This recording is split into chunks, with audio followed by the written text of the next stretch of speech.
Hi guys! Hello guys! Welcome back to my channel.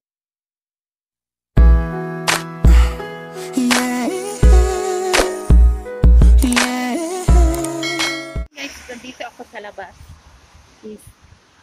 Maghahanap ako ng paanggahan namin ni Lola. So, update ngayon dito is may bagyo. Makulimlim, maulan sa labas. Sa labas lang din ako, nagdala lang ako ng payong. So guys, dadalhin ko kayo kung saan ako bumili ng pang-agahan namin ni Lola. So bye-bye!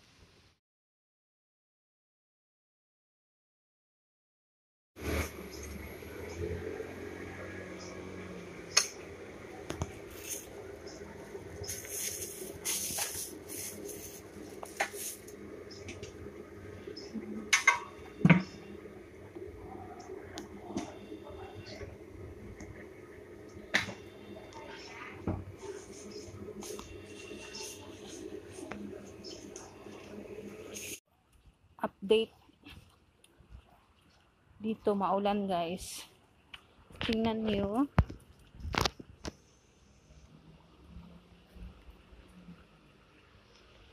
yung sa taas, makulimlim. So ayan, wala pang hangin, di tulad kahapon na ang lakas ng hangin. So ngayon parang relax lang ang hangin. So ito ganito.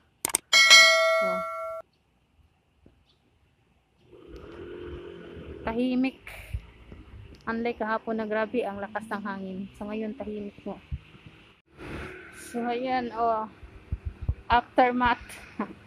Ito yung aftermath from bagyo. Pero actually andito pa rin ang bagyo. Kahapon super lakas ng hangin. Subutin na lang ngayon, wala. Pero tingnan niyo, makulimlim. Makulimlim pa rin. So lumabas lang ako kasi feel kong kumain ng medyo mainit-init. Kasi ang lamig. Ang lamig na mainit. Kasi summer kasi dito. Kaya kahit maulan, medyo mainit pa rin sa katawan. So, ayun. Sana open lang yung bibilhan ko. A few moments later. I'm going home. Ito lang ang bibili. Atsay on duty. Ulan man o bumagyo. Hala, tuloy. So, pauwi na ako. So, ito na. Umaambon na. Ayaw kong gamitin ang payong. Kasi nga, ang dami kong bit-bit. Umaambon na talaga. Ang sarap matulog ngayon, guys. Actually. Ngayon, pagkatapos namin magtanghalian, tulog na agad. Ganun naman talaga ang buhay ko dito. Mas marami ang pahinga kaysa trabaho. Pagising pa lang ng umaga. So, yun na. Maganda ng hapunan namin ni Lola. Ay, agahan pala.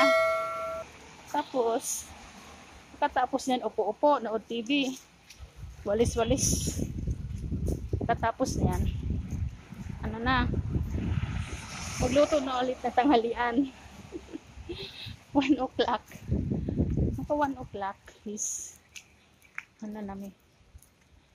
Akyat na kami doon sa taas. Is matulog na hanggang 4 o'clock. So 4 o'clock, gising. Hindi pala. Mga 3:30. Bangon na pala ako is magtapon ng basura. So, balik higa. Around 4 o'clock. So, tulad ngayon, masama ang panganahon. Bumangon kami ng mga 5. So, tapos, hapunan na naman. Yung hapunan ko, namin pala, is, lang yun. Yung sa tanghalian, magluto ako ng madami. Isahan na ba? Isahan na. Yan ang Atsay na tamad. Pagkatapos niyan, initin ko na lang yan sa hapunan. Pero, may times kasi na medyo matakaw tayo sa food. Lalo na pag-isda yung ulam ko. Ubos na yan. Ubos yan sa tanghalian. So, magluto ako ng hapunan na. Pero yung madali lang tulad ng itlog. Ayaw ko na magluto ng mga gulay-gulay. Mga kardi. Kasi nga, ang tigas pa niyan. Nagka-freezer pa. So, yan lang ang buhay ko guys dito. Hindi masyadong sa trabaho. Yung katawan mo hindi pagod sa trabaho. Pero, minsan kasi yung ugali naman. Ang ugali ng aking alags. Hindi na tayo pwede dito. Bye-bye guys. Pagpayong na ako. Bye-bye!